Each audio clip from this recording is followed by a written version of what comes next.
Oke, kita kembali sebentar ke PowerPoint.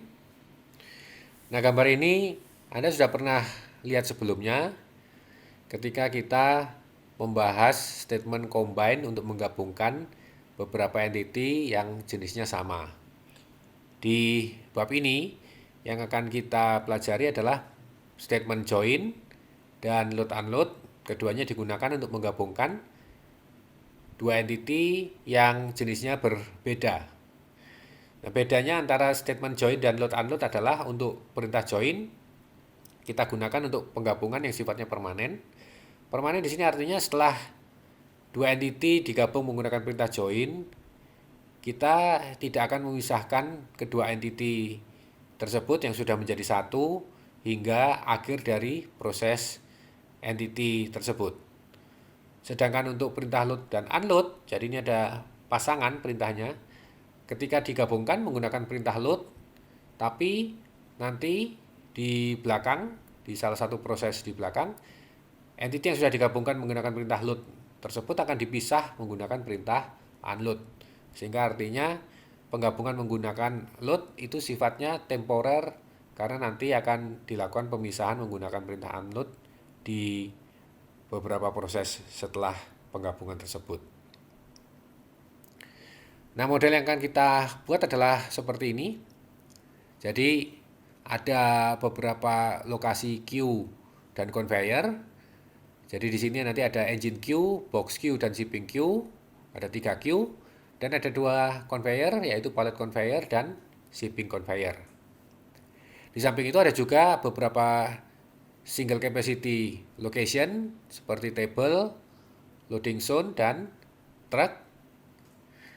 Kemudian ada 5 entity, yaitu engine, box, full box, pallet, dan loaded pallet. Nah, gambaran prosesnya adalah seperti ini. Jadi entity engine itu nanti akan dialirkan sepanjang engine queue bertemu dengan entity box yang datang di sepanjang box queue bertemu di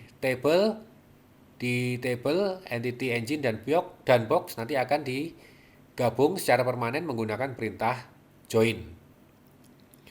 Output bentukannya adalah full box. Full box nanti berjalan sepanjang shipping queue menuju ke loading zone. Di loading zone full box akan bertemu dengan pallet. Keduanya akan digabungkan menggunakan perintah load. Jadi seolah-olah secara fisik Anda bisa bayangkan pallet itu adalah tataan dari full box ya, tempat untuk menaruh full box yang kemudian dikirimkan sepanjang shipping conveyor. Di ujung akhir dari shipping conveyor akan dilakukan proses unloading. Jadi antara pallet dan full box akan dipisahkan. Full box itu akan menuju ke truk kemudian exit, sedangkan pallet karena tidak perlu dikirim ke konsumen akan kembali ke pallet conveyor. Jadi saya ulang prosesnya ya. Engine di sepanjang engine queue menuju ke table bertemu dengan box di sepanjang box queue yang menuju juga ke table, keduanya bertemu di table, di join atau digabungkan secara permanen menjadi full box. Full box berjalan sepanjang shipping queue, bertemu dengan pallet dari pallet conveyor, keduanya bertemu di loading zone, dilakukan perintah penggabungan temporer menggunakan perintah load. Nama entity gabungannya disebut loaded pallet.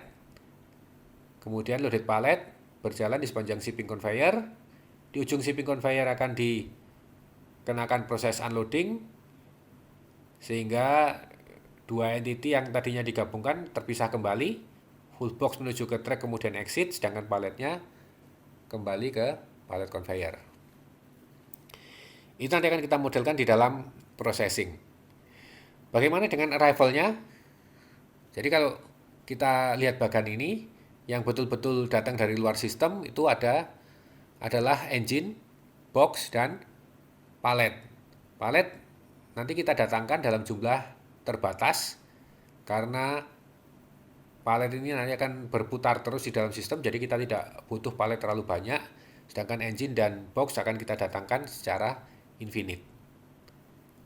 Entity full box dan loaded pallet ini adalah entity bentukan yang tidak datang dari luar sistem. Sehingga nanti di dalam pemodelan arrival kita hanya perlu memodelkan 3 entity ini ya, yaitu engine, box, dan pallet.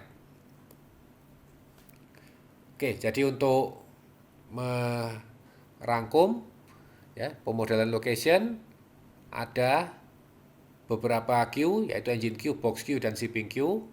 Dan ada 2 conveyor, yaitu pallet conveyor dan shipping conveyor. Serta 3 lokasi dengan single capacity, yaitu table, loading zone, dan truck. Spesifikasinya nanti seperti ini. Untuk queue dan conveyor, panjangnya semua 20, kecuali shipping conveyor, kita buat agak panjang sedikit. Sedangkan untuk conveyor, menggunakan speed 20. Entity, engine, box, full box, pallet, dan loaded pallet ya. Jadi sekali lagi engine, box, dan pallet akan kita modelkan di dalam arrival. Sedangkan full box dan loaded pallet karena merupakan entity bentukan, full box adalah gabungan engine dan box, sedangkan loaded pallet adalah gabungan antara full box dan pallet, sehingga full box dan loaded pallet tidak perlu kita modelkan di dalam arrival. Nah, tabel processing ini nanti akan kita lihat lagi sambil kita berproses membuat model di dalam ProModel. Nanti akan dijelaskan lebih detail ketika kita sudah membuat processing di dalam ProModel. Oke ya, terakhir arrival. Jadi ada engine, box, dan pallet. Engine datang di engine queue. Tiap kali datang jumlahnya 5. First time 0, occurrences-nya kita datangkan terus dengan jarak antar kedatangan tiap 20 menit. Box juga sama, datang di location box queue, jumlahnya 5, first time-nya juga 0, occurrences-nya infinite dengan jarak antar kedatangan 20 menit. Sedangkan pallet, di pallet conveyor, tiap kali datang 1 unit, first time 0, tapi occurrence-nya cukup 3 kali. Jadi di dalam model simulasi kita nanti hanya akan ada 3 pallet.